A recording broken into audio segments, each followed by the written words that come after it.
Live from Koreatown, everybody. Put the cameras on me. Shout out to Twizzy Twitch, coming with the hot Ozone theme song. That's nice. He's in love with the dream. That's a heat rock right there. He's in love with the lights. Is it a heat rock? It's a heater. I like it. Ladies and gentlemen, we are back. We are live in the Ozone, and we are in Koreatown. And we're hot on the mic because we are here to talk to you about the goings-on of this past week, primarily this past weekend in the world of sports. I'm here with my brother, Terry Miller, also known as the Icons with the Z. How you feel? I'm coming in smooth right now. Ooh, KJLH. KJLH on your FM dial. What's your call letters? Let's go with Ozone. KOZNE. So, a lot of stuff going on, but we're only going to focus on a few things, all right? We're going to focus on some controversial endings this weekend in the world of boxing. We have a few tragedies, actually, in the world of fighting that I feel like we need to discuss. We got a couple special guests coming on, NFL players, a giant vegan, which I'm very excited to figure out because I finally met somebody who's bigger than me who's a vegan. That's surprising. It's very surprising. It is. We got young TJ Barnes standing online for a hold for us. And we got a lot of rumor mills wandering around the NBA. Wow. A lot. It's a lot going on. Ooh, that's because that's the repercussions of that loss. That L is real. The L is real. And that's what I love about sport. It makes people respond immediately. Yes. It makes people respond, and we'll see if the Crusher can respond. No hesitation. And speaking of L's, man, have the mighty have fallen. The mighty have fallen in the National League, the American League East. Sorry, folks. I'm so excited. I can't even get it out, people. The American League East, the Yankees on a 6-game losing streak, and the Red Sox are on that tail. We're going to see what happens. But first and foremost, let's talk about what went down in Las Vegas this weekend. Ladies and gentlemen, did you see that fight? We told you it was going to be a great fight, and that's exactly what it was a great fight. It was for the light heavyweight championship. It was a rematch between Sergey the Crusher Kovalev and Andre Ward, the champion, now number one pound for pound on most lists. Right. Now, the fight was predicted on the Ozone to be Ward late and to be Kovalev early. Right. And I don't know if that was correct, to be honest, because it all depends on the perspective that you had. I think that actually it was Ward's early work that actually made it Ward late. Right, but he didn't throw as many punches, and no, and a lot of people felt he meaning Ward. Yes, and a lot of people felt like he was losing at that point. I didn't personally feel like he was losing because I knew that the damage that he was doing to his body, and Kovalev didn't look like he was really enjoying it. He did the devastating body work. Yeah, and he sold out to the body, and if you sell out to the body like that, it makes a big difference later on in the fight. And it was strategy. Yeah, it was strategy completely. And what I saw Kovalev actually falling. Not from necessarily superiority of the other man's skill per se, but to the other man's IQ. Right. It was role reversal completely because Ward turned into the power puncher and Kovalev was out there popping jabs. The jab is not your game. The jab is his game to a certain degree, but it sets up big rights. Yeah, but his game is to put people to sleep. And that gets set up with the jab, though. If you don't have nobody, you can't let nobody. He can't break. And the other side was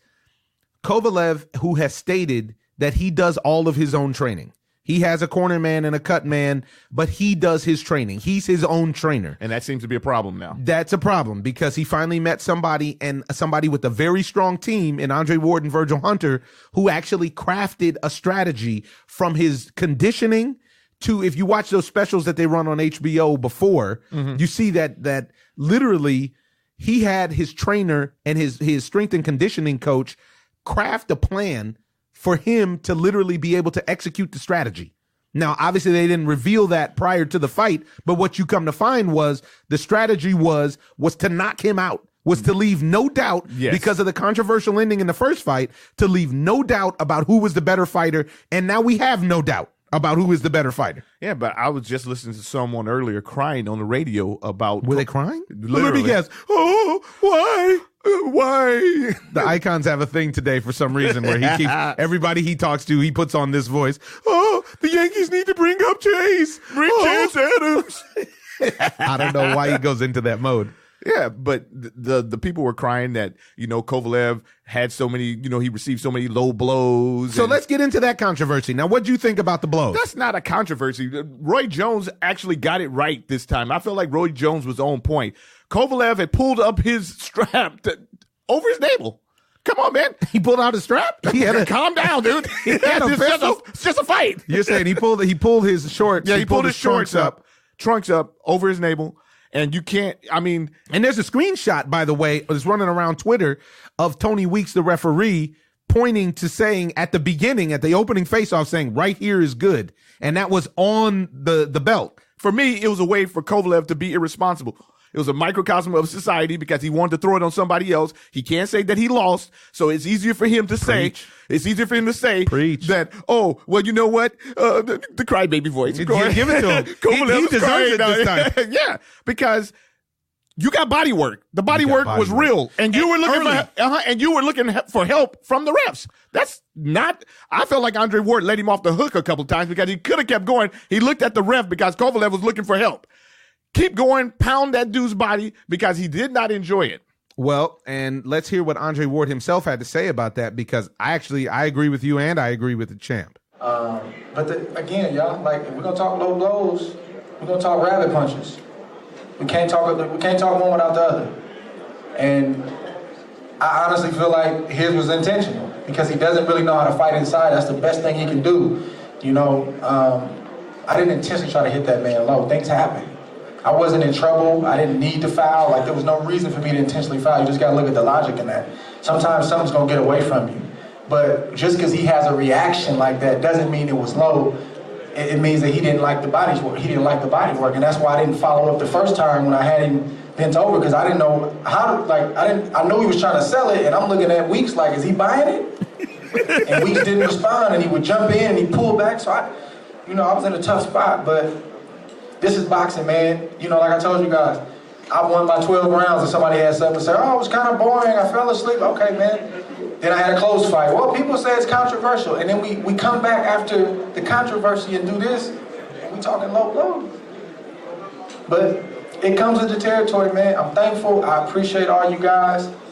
And we did it. We did it. Hey, listen, just a couple of quick and you kept it 100. This is Oakland. Oakland has usurped the city of Inglewood to be known as the city of champions. Come on, man. Wow. He's telling the truth, though. He is telling the truth. and Oakland being the city of champions is telling the truth because the Warriors are the champs. Yeah. He's the champ, and they're calling him the number one pound for pound. And the San Francisco Giants are maybe the worst team in baseball. So we'll leave them out of it. But I still can't, go with the pound for pound thing. I just can't do it. Who you got at the top of pound for pound? If I'm not going with Joshua, which I always go with the heavyweight champ, especially since he's undefeated and fought a great fight, and when he just fought Klitschko, I still would have to go with Triple G over him. I'm not particularly crazy about Andre Ward's style, but it's very, very effective. His boxing IQ is through the roof.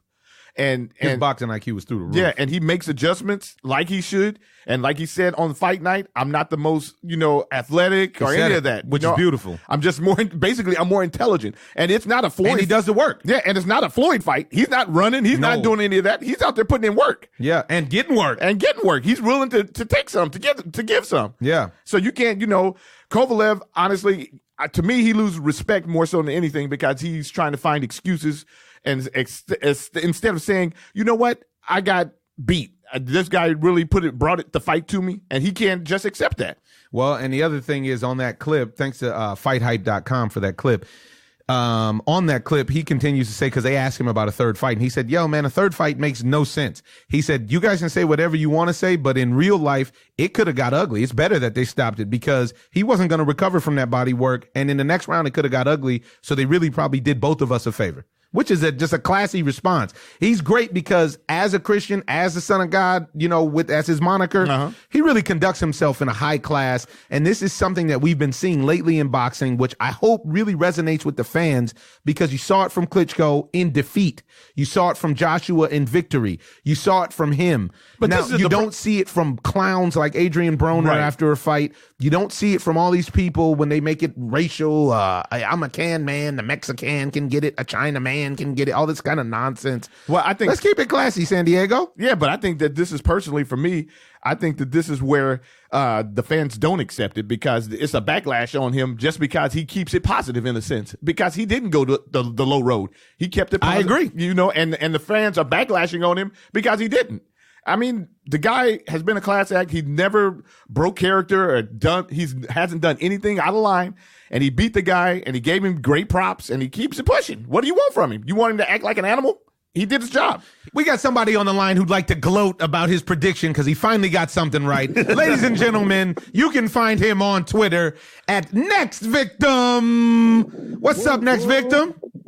I'm chilling, trying to sit in this shade, drink some lemonade while it's 108 outside out here. Woo, John Blaze. Well, we're going to make your interview quick. I want to play a clip of Kovalev's assistant trainer on what he said went wrong in the fight, and then we'll have a quick conversation about exactly what it was that you saw happen. All right? All righty. Man, Kovalev is just a puncher. He's just a puncher? He's just a puncher, man. Okay. He ain't no thinker. You don't think Kovalev is a thinker? Oh, okay. Hey, well, Now, that was Don Turner explaining why Kovalev lost. They caught him right afterwards in the bowels of the arena. And His they trainer. said, this is his assistant trainer, it's his corner man. But see, this is the thing.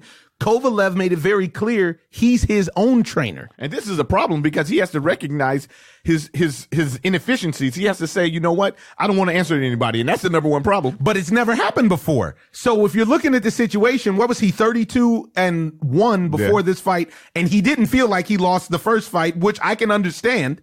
The problem is he didn't understand the magnitude of the intelligence of Son of God coming out of there and saying, I'm fighting a different fight. You don't have a team, so you're going to come out and fight the same fight. Right. And that's a problem. Now, what'd you see to happen, Next Victim? I seen the first three rounds. There was a lot of bullying and tussling going on, and I thought more that Kovalev was doing that part of the fight. And then after that, Andre Ward made his adjustments, just like in the first fight. Once he made his adjustments, he landed one solid punch in that fourth round, and it was like, okay, I have my distance. Now I can just wear his body out. The body work, as I predicted, if he go to the body work, it will chop him down.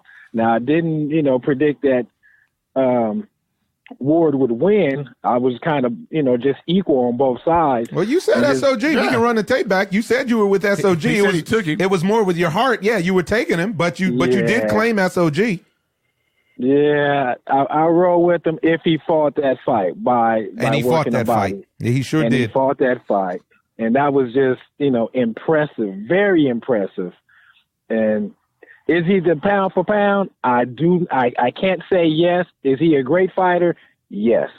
We know he's a great fighter. Yeah. And now one thing that I want to bring up is Andre Ward gets to show his greatness now because Andre Ward has enough of the spotlight and the right promoter in Rock Nation to fight consistently.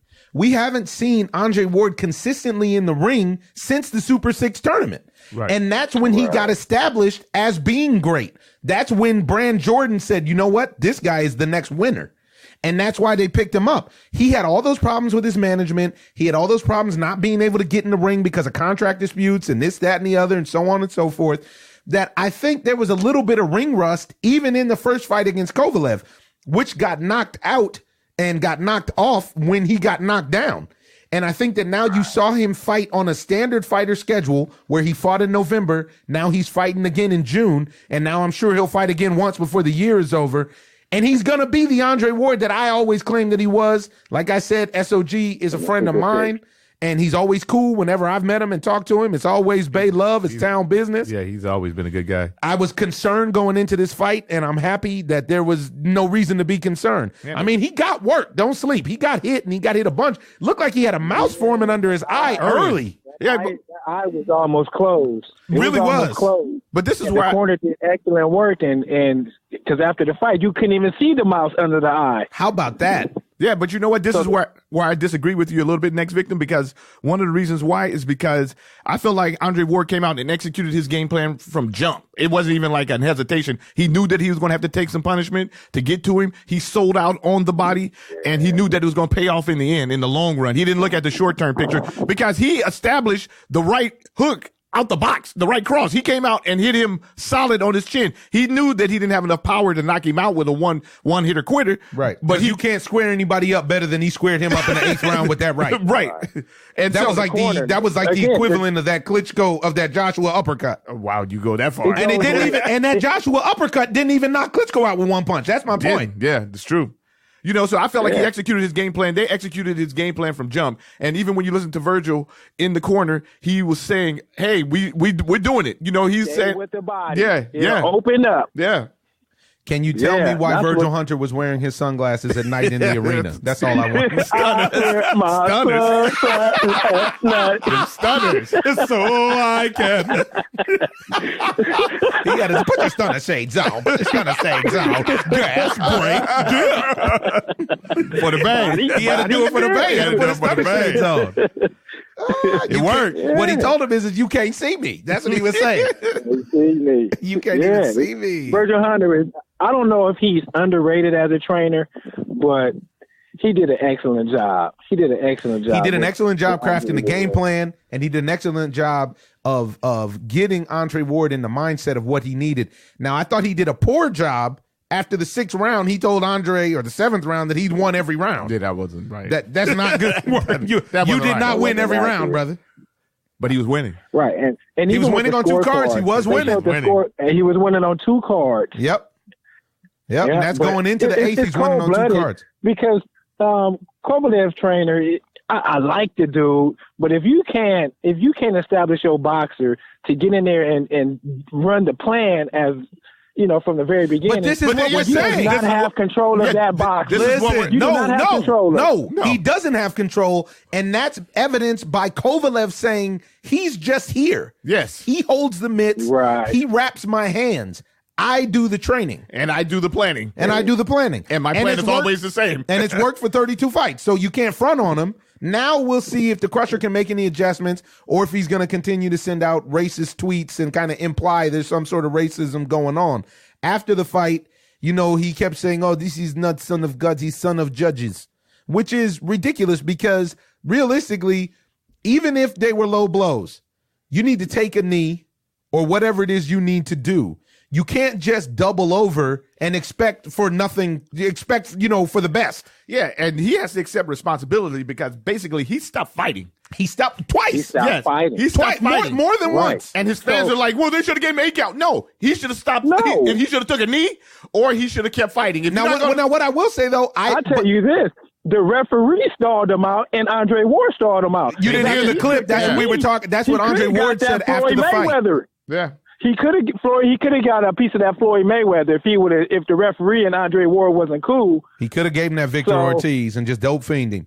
But SOG, and this is what we were talking about. SOG is a class act, and it shows that man knows how to conduct himself in and out of the ring. He's a consummate professional, and he actually is a man of God. So he didn't try to take advantage, and that's what he said in the clip. He said, "Hey, look at the scorecards. Look at where we are in the fight. I have no reason to foul." Right. And he also brought up Kovalev hitting him with the rabbit punches, which he did. Yeah, and Kovalev should be ashamed of himself. A whole lot of the rabbit punches. Yeah, but you watch that fight, it was a whole lot of every time. And Andre Ward was looking like, "Come on, ref, what's going on?" He's dirty. But that's a fight. I'm not mad. I'm not even. It wasn't right, but I'm not mad. Right. But rabbit punches are way more dangerous than below the belt. Well, realistically, Kovalev should do more sit-ups is what I'm saying, because he was very susceptible to body work at every turn. Yeah, early in the fight, late in the fight. Realistically, he should accept the fact that he quit, and that's worse than just straight out getting knocked out. I agree. You quit now, but. All that being said, I actually did not agree with the way that they ended the fight, personally. I did not agree with the idea of Tony Weeks just stopping the fight, even though he did quit. I agree with what you're saying.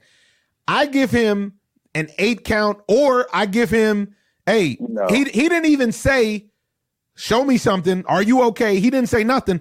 This is a championship fight. Now, in it being a championship fight, Kovalev shouldn't just quit. That's off the top.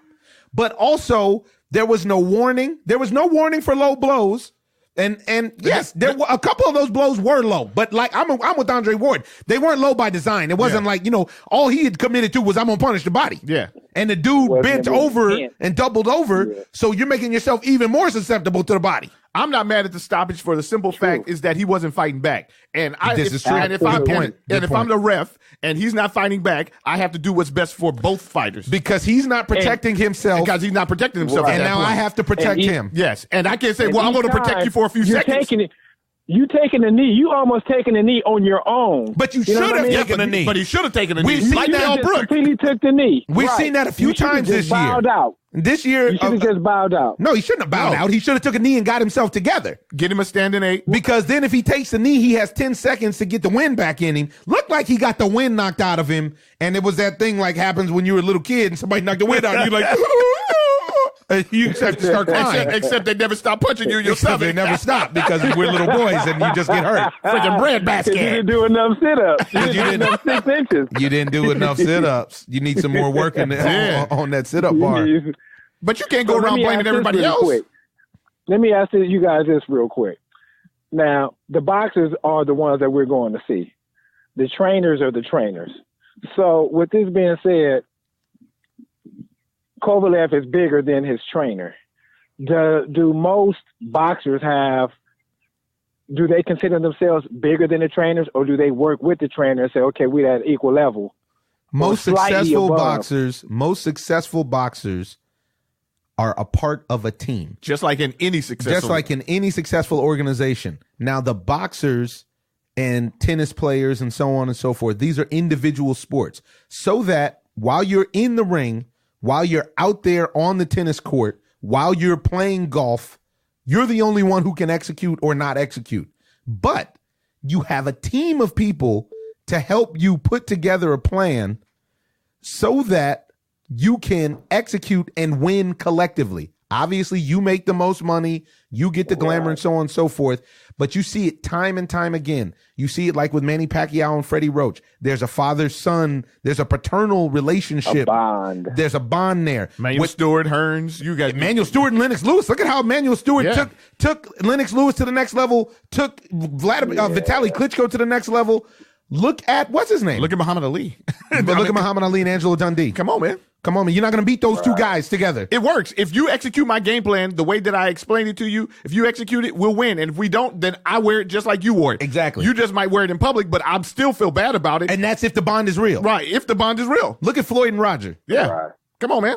But when you talk about a guy who says, I'm going to do everything, and he's an eye guy, now you pay for it because when you, He's used to just being stronger and better. Yeah. Now you found somebody who's actually on your level or above, obviously now, and you weren't able to make the adjustments. a little guy.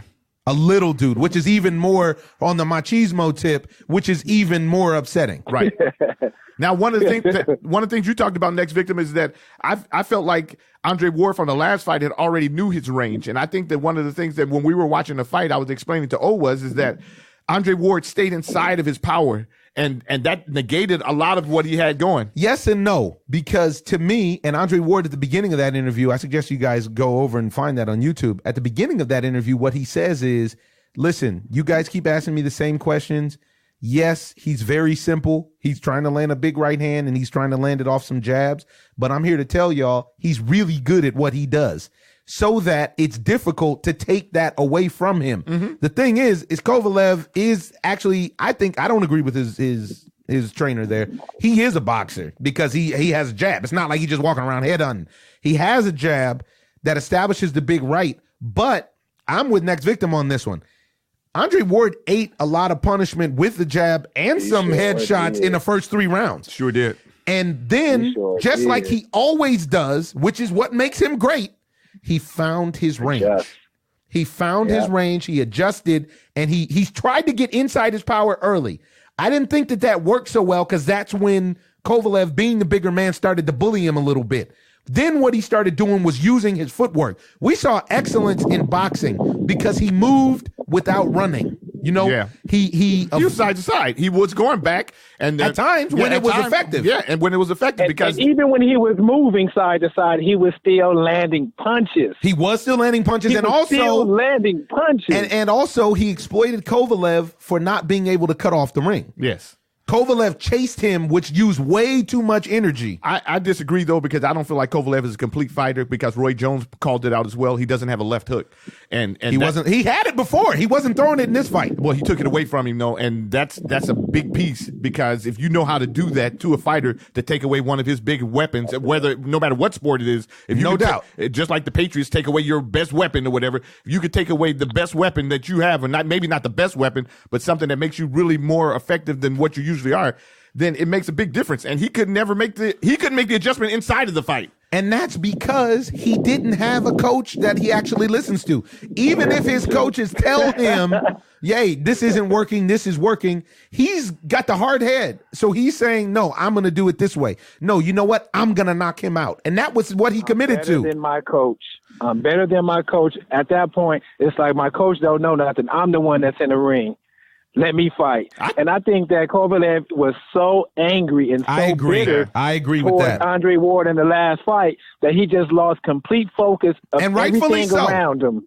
And rightfully so, in my opinion, because he was the champ and they took his belt. Worst case scenario, that first fight should have been a draw. Yeah, I went back and watched it again. I have to roll with that. Yeah, but I'm SOG all day, all night. Yeah. Everybody knows. But Andre Ward actually seemed to me to be the stronger fighter the other night. I agree. He actually, when they were doing all that infighting and everything, he actually moved the Crusher around, which is not acceptable for the Crusher. Weird too, though, because in the first fight, we were there. Luckily, I was able to get a seat by y'all nasty dudes, but we were there.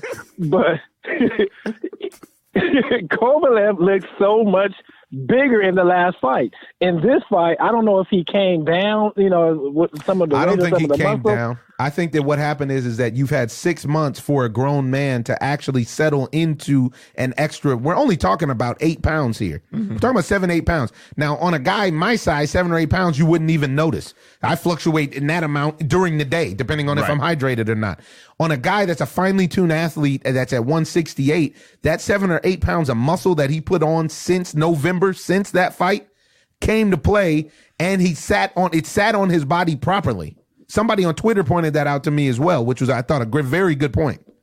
Yeah. Because he didn't move slower because of his weight. I think Andre Ward was stronger. He came in with a better game plan. He actually... Yeah, he was just stronger. Yeah, and mentally and physically. Yeah, because he figured it out the last fight. That it's just like Ellie Seckbach said, this was round 13 as opposed to round 1 of a new fight. Exactly. And unfortunately, Kovalev didn't do anything to make it round 1 of a new fight. He didn't do his homework, no research. Because he was so angry, so bitter. He was angry man.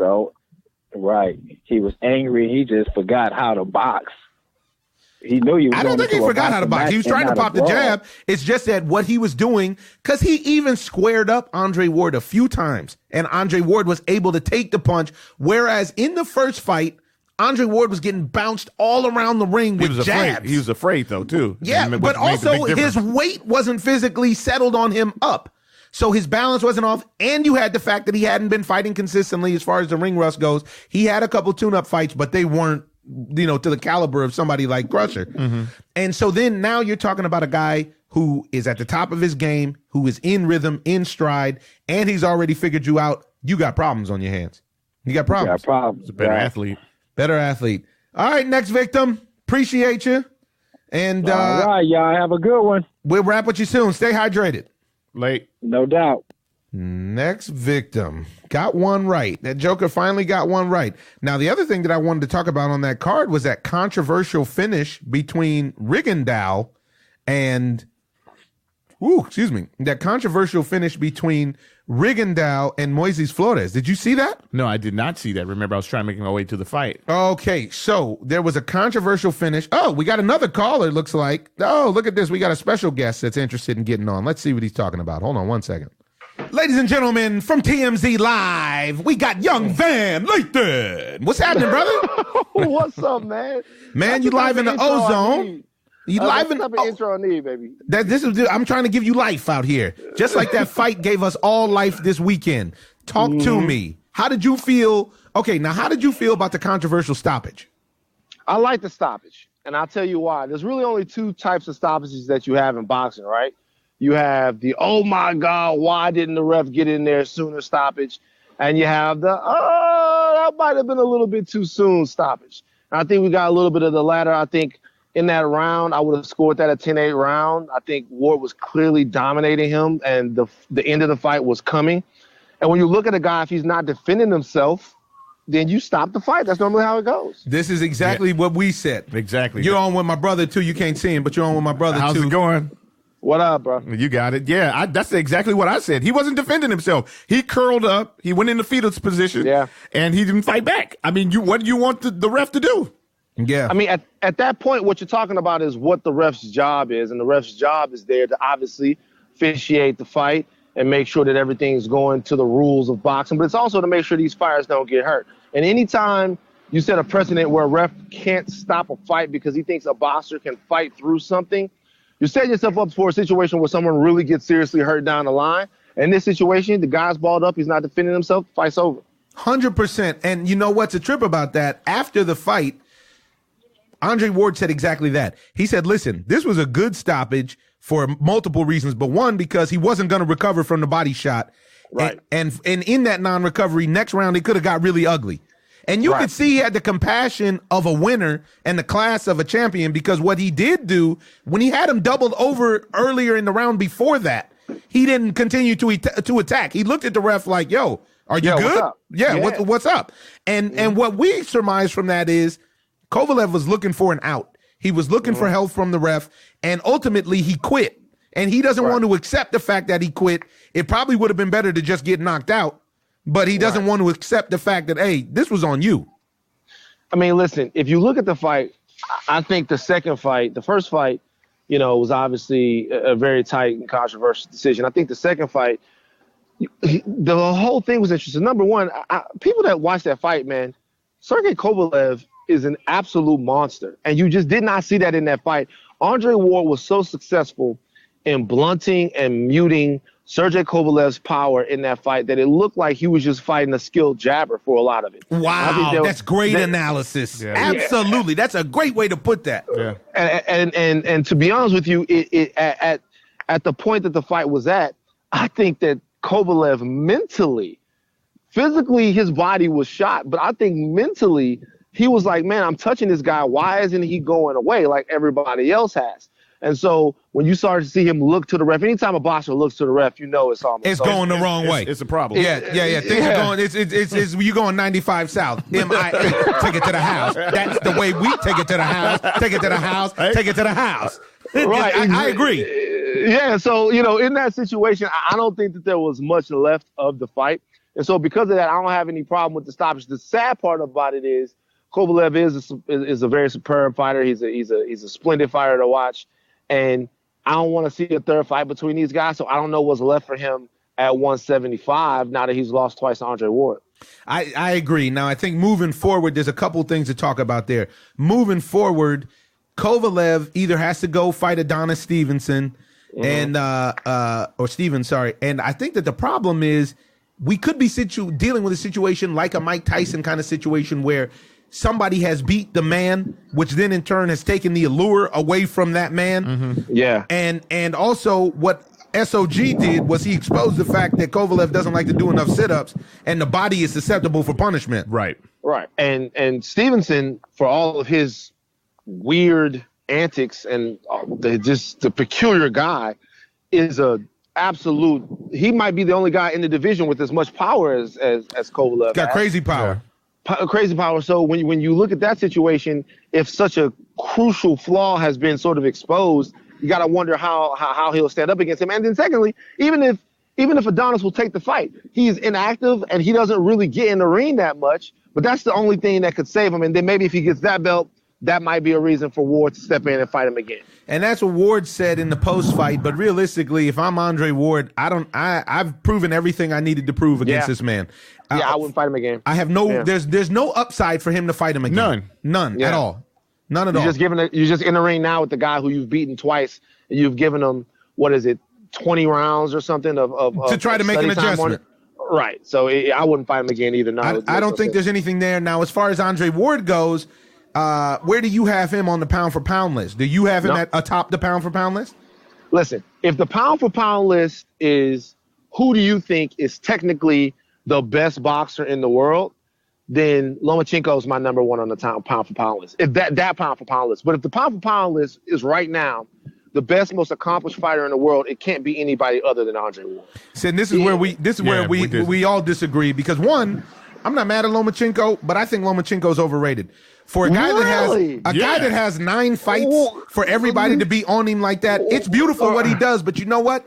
He's been in there with a lot of subpar competition. Right. Lomachenko's good, but once he runs through that division at that weight and maybe a little bit bigger, I want to see him fight Tank Davis. I want to see him fight Tevin Farmer. There's a lot of guys down there that I want to see him fight. And realistically, the other fight that's going down, the fighter that's coming up, is the Cuban, Guillermo Rigondeaux, who also had a controversial scenario that I was just telling my brother about. He didn't get to see the undercard because he was on his way to the fight, which was, I don't know, did you get to see that fight? I did see it. That was the most bizarre thing I've ever seen. Meaning that fight, as I tell you this, T, that fight was 1 round. So Rigondeaux, low key, you could put him at the top of the pound for pound list, and anybody who says differently hasn't seen him fight. So Cuban dude, his defense is his offense. He literally computes. He may compute faster in the ring than anybody I've seen in the last 10 years as far as making adjustments in the fight. Wow. In the fight. In the last 10 years. I'm trying to tell you, in the fight, within 3 rounds of you doing something that's effective to him, it's taken away. It's dead in the water. It's not happening anymore. Well, listen, Freddie Roach said that Rigondeaux was the best fighter he ever saw. How about them apples? So Freddie Roach, but listen, I think you're taking a little bit away from Lomachenko. Lomachenko stood in front of the Axeman, Nicholas Walter, and you guys know how good Walter is. This is true. This is true. And he had destroyed everybody that they put in front of that weight class, and he blew him out. Made him look bad. Listen, I'm sold on Lomachenko. I'm sold on Terrence Crawford. If I'm looking at my pound for pound top 5, I think Crawford is amazing. I think Lomachenko is amazing. I think it's got to be Ward right now. Obviously, Chocolatito had a setback, and we'll see what happens with Alvarez and Triple G. That'll be figured out in a couple of months.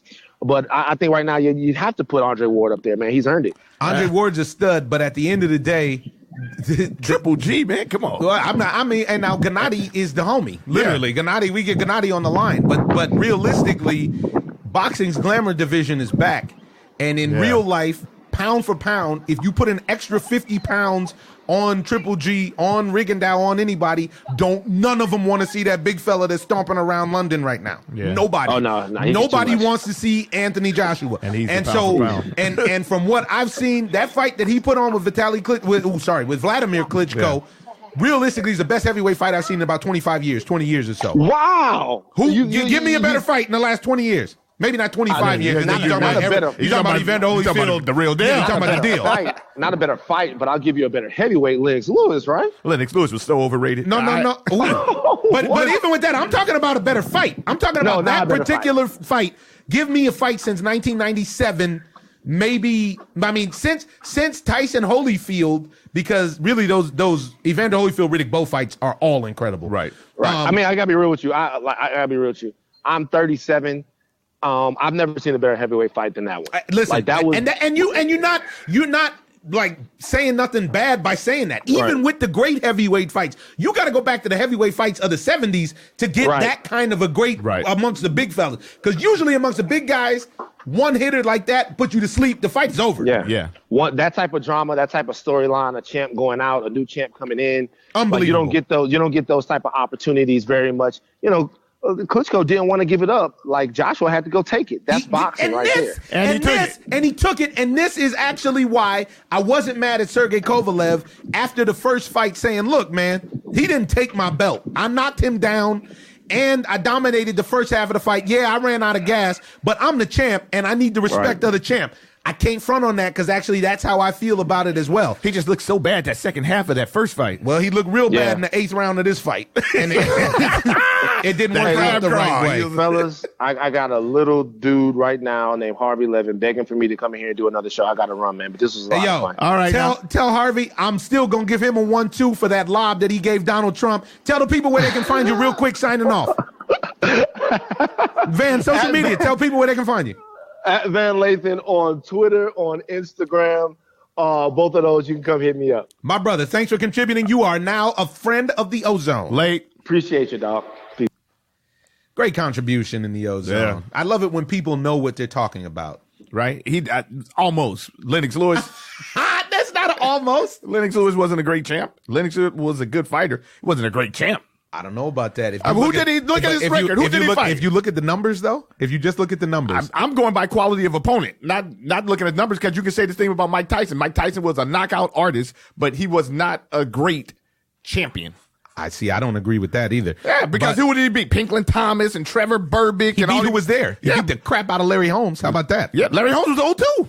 And what do you want from Larry Holmes? All those old guys that he beat. I mean, but then when he had to fight, when somebody stood up to the bully, he lost. I personally, especially now, feel like Mike Tyson is a great guy. But as far as being a great fighter, he wasn't a great fighter. Come on, man. He didn't have the complete package. When he got into the ring with somebody who was not afraid of him, they gave him a problem. They beat him. Well, he had losses late and, in his career. I understand what you're saying. Trust me, I don't have him in my top 5 or anything like that, but I can't say he wasn't a great champ. I also, with Lennox Lewis, if you look at Lennox Lewis's list, Lennox Lewis beat up Mike Tyson. Lennox Lewis beat up Evander Holyfield, even though they didn't. No, that was a 1-1 because Lennox Lewis won that first one. He did, and he lost the second one. I didn't think he lost the second one. And then with Mike Tyson was messed up, and he wasn't the same fighter. That nothing close to 20% of what he used to be. Mike Tyson would put him on his back. All he could do was fight who was there. No, he could. He should have, but he didn't because he ran from Riddick Bowe. Well, then there's that. But then because Big Daddy was a man back then. Big Daddy was a man back then. That's like Big Daddy told him. He ain't never been on his back, and he would have put him on his back because Lennox Lewis has the glass chin. Got knocked out by Oliver McCall. Come on, man. I don't know if he got a glass chin because Vitaly Klitschko hit him hard and he didn't get knocked out that fight. That dirty fight where he rubbed his dreads all in his face for about. Why are you so mad at Lennox Lewis? Nah. Yeah, you are. We're gonna run back the tape, and you'll see that. Then when we see Lennox Lewis, I'm gonna tell him exactly. What's up, fam? What's up? What's happening? Let's go to Jamaica. Love. Welcome to Jamrock. Then it'll be love. But no, I appreciate Van's contribution. This situation, just let's get through this with Guillermo Rigondeaux. Wow. So Rigondeaux is like super next level, I'm telling you. And now what they're saying, so this is what happened. First round, he's fighting another undefeated guy, this guy named Moises Flores, who's way bigger and way longer than him. He comes out in the traditional Mexican style. He's trying to swing and so on and so forth. He can't touch him. He can't find him. There's no chance, right? At the end of the round, it looked like Rigondeaux was like, okay, they tapped the thing. 10 seconds. I'm turning it on to make sure I win this round. Rigondeaux had his range, started chunking him. Problem is, he held and hit a little bit. He lets him go. The bell rings. Both of them are still chunking him a good 1.5 to 2 seconds after the bell. They're both still throwing combination, and Rigondeaux measured him up with a hook. The kid gets completely knocked out. And now, miraculously, and Roy Jones kind of intimated that the kid was faking because miraculously, after the bell, the knockout was complete, the kid came back to life. But the kid got knocked out completely. Huge scandal. The commissioner, the Nevada boxing commissioner, had to get involved. They watched the replay. The Nevada commissioner said that there was a problem because he had gotten information from the HBO playback van saying that the punch was legal and before the bell when it was clearly after the bell. Now, it was deemed that it was a legal knockout. The fight was over after one round.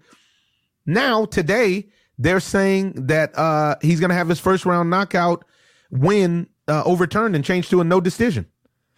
And this is a very, it sucks because Rigondeaux is, he's 18-0, got 12 knockouts, and really he's like 122. They're talking about him fighting Chocolatito, which Chocolatito would have to come up even more, which I think is a terrible idea after what we saw from Rungsvai. Yeah, and Chocolatito's going to get by Rungsvai coming up. How about this? Rungsvai's coming back. The Empire Strikes Back.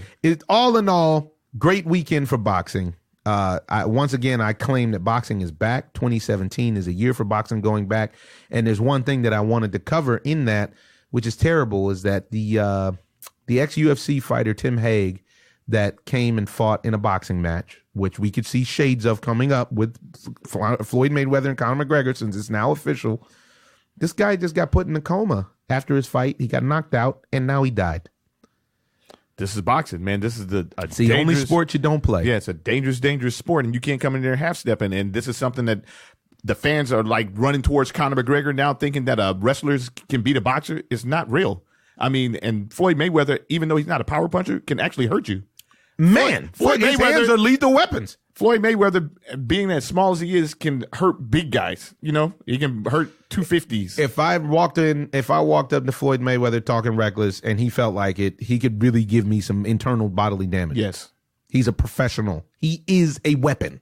He's a weapon. He's a weapon. And so when you and if you catch in the wrong scenario and you're not prepared, he's a weapon of mass destruction. Yes. And so this guy came into an arena that he's not familiar with and actually lost his life, which is terrible. It's really sad. Prayers go out to him and his family. It's just unfortunate.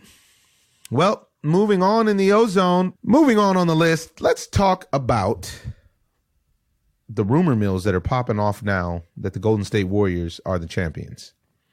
We're now seeing rumors that it's not even a rumor. One thing that I really admire is that PG-13, Paul George out in Indiana, the all-star of the Indiana Pacers, has come out to the team and said, hey, look, I want to play in LA. I'm going to opt out after next season. So do what it is that you guys need to do, which to me is a really, really classy move. And he deserves a lot of credit for that, in my opinion. I don't agree. Really? I feel like these guys, the league needs to get a hold of this because these guys are pretty much doing, if the owners did what these guys are doing, then everybody would be screaming bloody murder. They're colluding. He outwardly came out and said that he wanted to play for the Lakers. I don't think that that's acceptable. Has he been talking to somebody from the Lakers? What makes him want to come and play with the Lakers when they don't even have anybody to play with? So what makes him want to play with the Lakers is he's from Los Angeles. Yeah. So are you're implying a Trump-Russia collusion scenario? I'm saying here. Yeah. I'm going with the hot Cheeto on this one because they shouldn't be able to set their own, teams that they're going to. I can understand if you are a free agent. He's not a free agent. He's making this decision on his own, and he's outright saying that I want to play for the Lakers. Say that in free agency. Don't say that while you're still property of the Indianapolis of Indiana. Now the other straight slave. Now the other side of that is he's telling the team what his intentions are, so that they can execute a sign and trade for someone that they may be able to keep for long term and deal him off as a rental to someone else, a la Aroldis Chapman for the Cubs, in comparison to saying it at the end and making a big spectacle out of it and so on and so forth, and the team gets nothing for him. But that could be internal. You don't have to let that out to the public. He's tweeting it and everything else. That lets everybody know that he's out there on the market and he wants to go play for the Lakers. So he's single and ready to mingle, dude. I see that. So he needs to go on, what is that? Little Tinder. Yeah, little Tinder action. Yeah, but see, this is the new world. I feel like this is the new world. I don't feel like it's acceptable. It's hard to keep anything internal nowadays. It's hard to keep anything inside. Now, what wasn't a secret, which I think is actually the biggest trade in all of basketball, is that Jerry West is leaving the Warriors and he's heading to Los Angeles to help out the Clippers. There may be a silver lining in the losing side of the Clippers organization, because there is not an accident that championships follow Mr. Jerry West. Yeah, it's not an accident at all. But that guy's a winner. One of the things Chris Paul is trying to get out of LA, they say. That's right. Let me tell you something. If Jerry West comes and Jerry West is actually the general manager and it's no longer Doc Rivers, anybody can leave and anybody can come, because everybody in the league knows Jerry West assembles winners. Sure does. I can't say enough about the guy. And then he also knows what the weaknesses of the Golden State Warriors are from watching them. So it gives them the leg up. Together. This is what I'm saying. Yeah. So it helps them get the leg up. And he also knows what the weaknesses of the Clippers are from the Warriors pounding the Clippers over the past few seasons, despite even having somewhat equal talent. Yeah, the weakness of the Clippers are that they're weak. They're terrible. That's pretty obvious. Thank you, Captain Obvious. The weakness of the Clippers is they're weak. That's what I'm here for. I'll be here on Monday. All right. Well, you got any other rumors in the basketball world? This is the biggest rumor of them all, because PG? Yeah, because PG might go to the Cleveland Cavaliers, and that's very, very big. That's huge. That's the three-piece. That's the three-piece that you need. That's a direct effect of the super team in Golden State. And now you've gone from everybody in the league establishing super teams, that you so eloquently pointed out, literally to stop LeBron James. Yes. To now he's making an adjustment to say, you know what? Okay, watch what happens when I get some help. And do you think that those teams could beat that three is bananas. You Kyrie, Paul George, and LeBron James, and us. And the guys you here can in the throw studio. In any of these other guys. Yeah, I agree. I mean because this is you don't need as much from J.R. Smith. You don't need as much from Iman Shumpert. You can get rid of Kyle Korver because the real Kyle Korver showed up.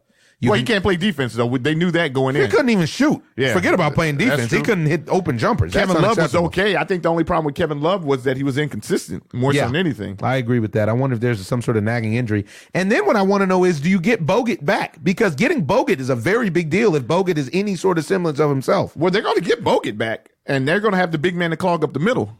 I mean, they had him for a total of 1 minute. Yeah, that's terrible. 1 minute? Are you kidding? Unbelievable. That's just unbelievable. And he's a game changer. He sure is. He changed the game when he went out, whether it was his workout, him being out of shape, his father being a problem nowadays for these organizations to push push the trigger on the signing.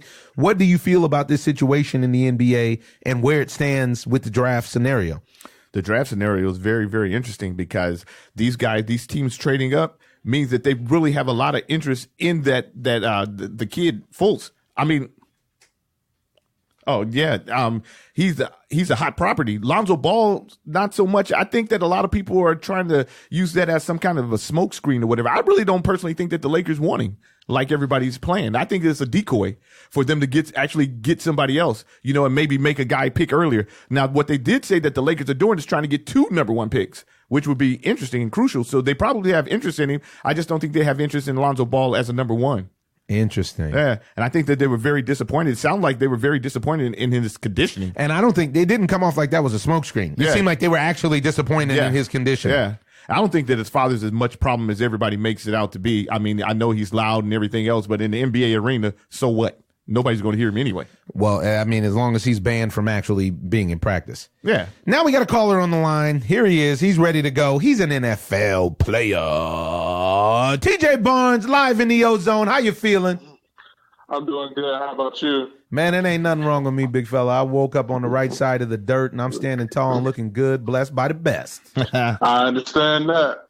Yeah, man, I'm here. This is my brother, Terry Miller, known as the Icons. Man, we're here. We are friends with your man, Anthony, at the Brand Architects, and he speaks so highly of you. We wanted to get you on and speak about some of the peculiar goings-on in the NFL and in your career. Of course. Go ahead and shoot your questions, First and foremost, you may be the first person that I've met that's bigger than me that's a vegan. What's happening with that? Well, one of the big, I wanted to do like a lifestyle change, and I really didn't know what it was. And I seen one of the rappers I used to do security for in college, Waka Flocka. He had changed to be a vegan. I was like, what? Oh, wow. Waka Flocka's a vegan, huh? Wow. Right. And so I seen that, and I seen the effects that it had. He was just tired of always breathing hard and not having a lot of energy. So he just made a lifestyle switch, and I was like, all right, cool. I'm gonna take that on. And I just seen like the effects that it had. I just feel so much better about myself, about like when I'm running, I don't get as tired. I have like my energy is just so much better than it was like a year ago. So like I see myself continuing this journey and trying to get a little bit better at it. I'm an aspiring vegan, so sometimes I have my setbacks a little bit. But I'm still trying to, what can you do? What can you do? I ain't gonna report you to the vegan police, brother. It's all good. Right. Now, well, what I will say is interesting that you say that. Now, I don't know if you've seen our travel show. It's called Advantage Omar, and it centers around the tennis Grand Slam tournaments. We just got back from Paris from shooting in Roland Garros, where we ate. It was kind of a little bougie, but it was nice. That was the whole point, is that we're showing that you don't have to do it in a bougie way. There's a lot of normal people running around Europe, just like there is here in the States. And one of the things that we noticed was just getting back in the States, both of us had a reacclimation period of a little bit of sickness, which we attributed to the poisons that are being put into the food now here in the United States. Because unfortunately, I read this wonderful book by a guy named Michael Pollan. You might want to pick it up. It's called The Omnivore's Dilemma. And the guy's a little wordy, but he gets to the point, and once he finally gets there, it makes a lot of sense. You've always heard the term, you are what you eat. But it's not just that. We are what we eats. So even if you go organic and clean, but the organic and clean thing that you're eating is eating something that is genetically modified, you're now in a position to be consuming a genetically modified product that your body can't properly strip. Exactly. And it can't get the nutrients from, which in essence is fake food, which is a poison to your body, which results in the lethargy, which results in the non being able to get in your top condition and the whole song and dance. Just a filler. Yeah. Exactly. Because and that's one. We were just real quick. We were just over there. I mean, I'm eating cake. I'm drinking, eating bread all day, wine, bread, cheese, the works. Man, I'm telling you, I'm living like I'm the king over there, and I lost 10 pounds. Right. Wow. Yeah. Yes. And when you get back home, all of a sudden you end up with sinus infections and everything else. And this is just in a week. It's a serious problem, man. We really need to know what's going into our food. Now, did you see a visual difference other than the internal feel? Did the scale tell you any different? For people who don't know, TJ, tell them your specs, man. Tell them how tall you are. Tell the people how tall you are, how much you weigh. I'm 6'7", 345 pounds. That's a big fella, man. Big fella. You don't want no problems with that dude. Nose tackle, right? Nose tackle, but I can play all across the line. Okay. But some of the effect, like I lost a lot of weight. I was once the heaviest guy in the league weighing at, I started my journey at like 371 and my weight kept just fluctuating. I didn't know how to get a hold of it. Then I just discovered this. And so I've noticed a lot of changes in my skin. My skin's becoming a lot clearer. I just have, bad acne. Tell me something. Have you incorporated any of the other wonderful health supplements? I'm a really big fan of unpasteurized apple cider vinegar. Have you incorporated that in your program? So the thing is, I did at first, and then I started doing some reading and noticed that you shouldn't put like acid and all those type of things into your body. Because it doesn't do the body well. It's tricky. That's a yes and a no. You don't want your body pH to become acidic, and that's alkaline, right? But the apple cider vinegar has a probiotic effect if you actually get the unpasteurized version, and there's a lot of positive that it does as far as regulating your blood pressure, your blood sugar, and a lot of other stuff. So you got to do the research on it. But yeah, you definitely want to live in an alkaline state as opposed to an acidified state, because that's where disease can grow and spread. To share my experience, when I made the movie 8 Mile, I busted my ankle and I was fresh out of college and I was the youngest one out of my friend circle. My guys all graduated and we all played sports every day, mostly basketball, a lot of running. You go hoop? Man, come on, baby. You ain't the only big fella know how to move your feet. And I tell you the truth, I was a better athlete. I'm about 6'6". I was a better athlete.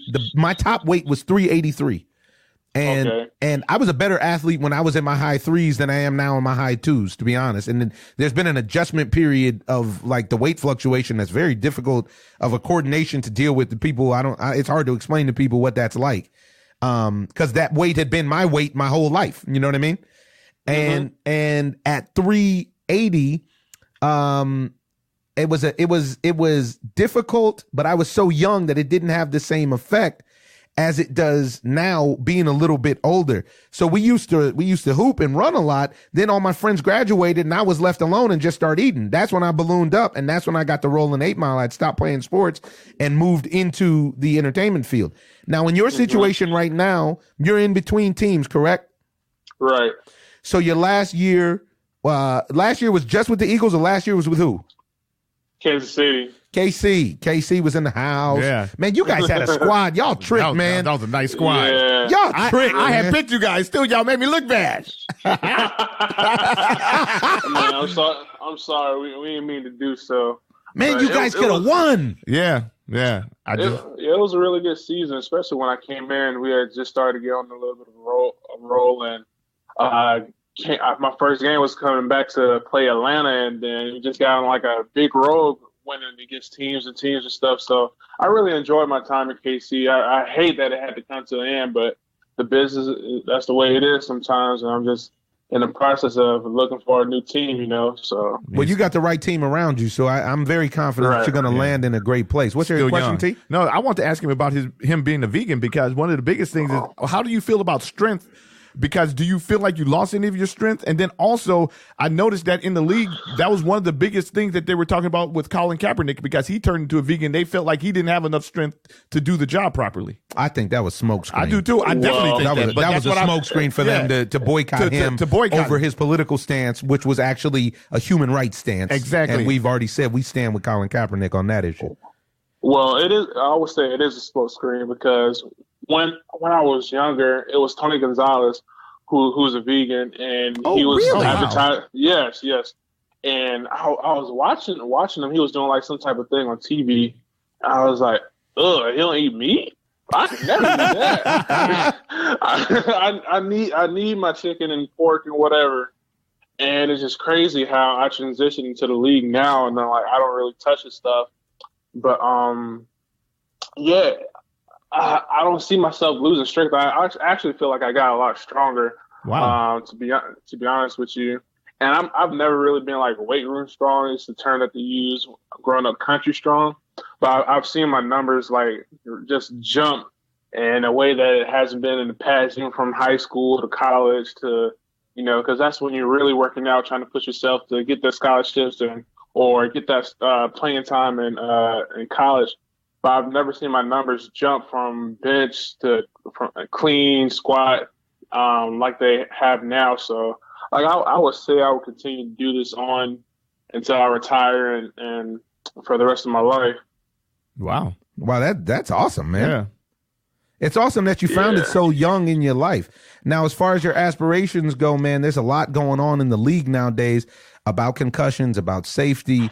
How do you feel about your physical, where you are now physically? I know you do a lot of work when it comes to informing the public about diabetes and so on and so forth.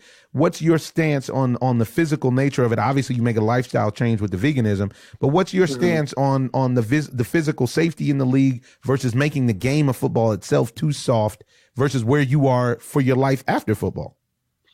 Well, as far as making the game too soft, I feel like it's getting to a point where us as the defenders, we can't really do much. You get a little bit hesitant once you get like roughing the passer. Like I've seen Tom Brady get flags thrown for him if you even just breathe on him. No doubt about it. No doubt about it. No doubt about it. The league is obviously biased for it, and I'll say what you may not be able to say. The league is obviously biased towards offense, and they're obviously biased toward their golden boys. There's no two ways about it. And I can understand because, you know, that's their money makers and whatnot. But I remember when I was playing for the Jets, there was a player, I'm not going to say his name, but he blew past him, did not touch him, just blew past him. And Tom Brady fell down and he looked at the ref and threw his hands up. It was like, what the heck? And then the ref pulled up. And the ref was like, oh, sorry, Tom. I didn't know. I'm sorry. I didn't know you needed a flag there. My bad. Right. Now, I'm sitting there like, what? That's how it goes? As far as like the league and concussions, I've never, knock on wood, never had a concussion. Wow. Out of my 12 years playing football, but I feel like you take that risk, you know. Wait a minute. You know what you're getting yourself into as far as like concussions, injuries, and whatnot. I do like the fact that we're getting a lot more knowledge about the effects that they're having, but I knew the risk. When I signed up for play football, I wanted to find a way to pay for school because I didn't have any. My parents weren't going to pay for me to go to school. It was either this or you go to community college, and I wanted to see the world. And this was the only opportunity that I had. So I was like, all right, cool. I might take some lumps on the head or some injuries on the way, but this is my way out of Enterprise, Alabama. This is my way out of poverty. So I knew what I was signing up for, and I wouldn't take a different route, you know, if I can go back. I mean, I had the grades and stuff, but schools weren't looking at me that way. Like, all right, cool, you can come play for us. I'm like, all right, cool, bet, I'm there. But oftentimes what you're saying, and I think this serves to be true all the time in all sports especially, is that the alternate is even more dangerous than the actual game. And you see that with a lot of professional fighters and boxers and football players and, everything. It's like, hey, man, the other options weren't really that tantalizing. I can take my chances and I'm wearing equipment in this scenario as opposed to oftentimes the streets or the hard knocks are completely and totally unfiltered. Well, I'm glad that things are working out for you, man. Talk to me about the charitable work with the Diabetes Foundation. Well, the thing is, like, diabetes, it hits so many. I've gone around and talked to a lot of people, and I've never not known someone like diabetes hasn't affected. And it's crazy that, nearly about 30 million people have diabetes in this country, and about 86 million people have pre-diabetes, which is like their blood sugar is higher than normal, but not higher enough to get to type 2 diabetes. And that's what's scary, because you don't even know that you're at risk. It's a little bit high. But what people aren't really telling you, you're getting closer and closer to getting like type 2. So, but what I do is really just, what I've done with, like, especially with my dad, really just, because he has type 2, I let him know, like, Dad, you need to switch from eating pork, that fried chicken, those greens, all that Southern hospitality food, into a lot of clean eating. Yeah, the comfort foods. And ultimately, it's a lot like what we were talking about. Even with those foods, because diabetes definitely touched our family. I actually did an episode of Law and Order about diabetes for that reason. And yet at the same time, the thing that I've noticed is our father is almost 80 years old, and he eats pretty much everything. He's from Mississippi, and he eats everything. And now, but what he does as well is he grew up on a farm. And so the food that he eats and ate was all organic. And so with that, your body can strip it of what it's supposed to have. I'm a real believer, as you can tell, that these GMOs and whatnot, they're killing us, man. They're really killing us. Right. It doesn't, all of the processing of the foods is not natural, and it really, really kills us. Exactly. But the biggest thing that I do is I talk to kids, because I understand, like, a lot of older folks are stuck in their ways, and it's like, I'm still going to eat this bacon or whatever. So gotta have that swine, boy. That's real. Right. So I talk to a lot of kids and just try to, like, even if they choose to eat meat, to eat clean, to eat their vegetables, to put more greens on their plate, surround themselves with greens and stuff. And that's one thing as a kid that I really did a good job of, was always eating my greens, carrots, peas, and I couldn't get enough of it. And it's crazy. I spoke at this academy back in KC, and to know that about all of their kids are vegan, and that just blew my mind. I've never seen kids not run up to the barbecue like, hey, I want a hot dog or whatever. Like, these kids do not eat meat. Wow. Either vegetarian or straight vegan. But yeah, that's what I do. I just really just try to talk to kids and try to groom them into, all right, if you're going to eat meat, then all right, this is the route that you go, or you can come to my side and just eat just strictly vegetables and stuff. So that's the main thing that I really do, is just try to preach to kids about clean eating. Well, if they see a big, strong fella like you, the kids are a sponge, and they're going to want to be like you. They see you on TV, they see you in the league, and they see you preaching that good news. You lay that gospel out on them, and it's going to be effective. TJ, glad to have you, man. You are now officially a friend of the OZone. Can you tell the people where they can find you on social media? Yeah, they can find me on Twitter at ILLUMANINETY. That's Illuminati on Twitter and Instagram. So yeah, that's where you guys can find me. All good. All right, brother. Thanks for chiming in, and we really can't wait to see where you land. I hope it's with the Raiders and you bring a championship to the squad. I definitely appreciate you guys having me. All right, TJ. No, later. Come on, folks. Where else can you get in-depth interviews like this? Are you kidding? Live from the horse's mouth. And by the horse, I mean the vegan grass-chewing horse. You understand what I'm saying? No corn. No corn. At least if it is, make it natural. No GMO corn. I want to leave you with a wisdom quote here, folks. And it's from Lao Tzu. Be careful what you water your dreams with. Water them with worry and fear, and you will produce weeds that choke the life from your dream. Water them with optimism and solutions, and you will cultivate success. Always be on the lookout for ways to turn a problem into an opportunity for success. Always be on the lookout for ways to nurture your dreams.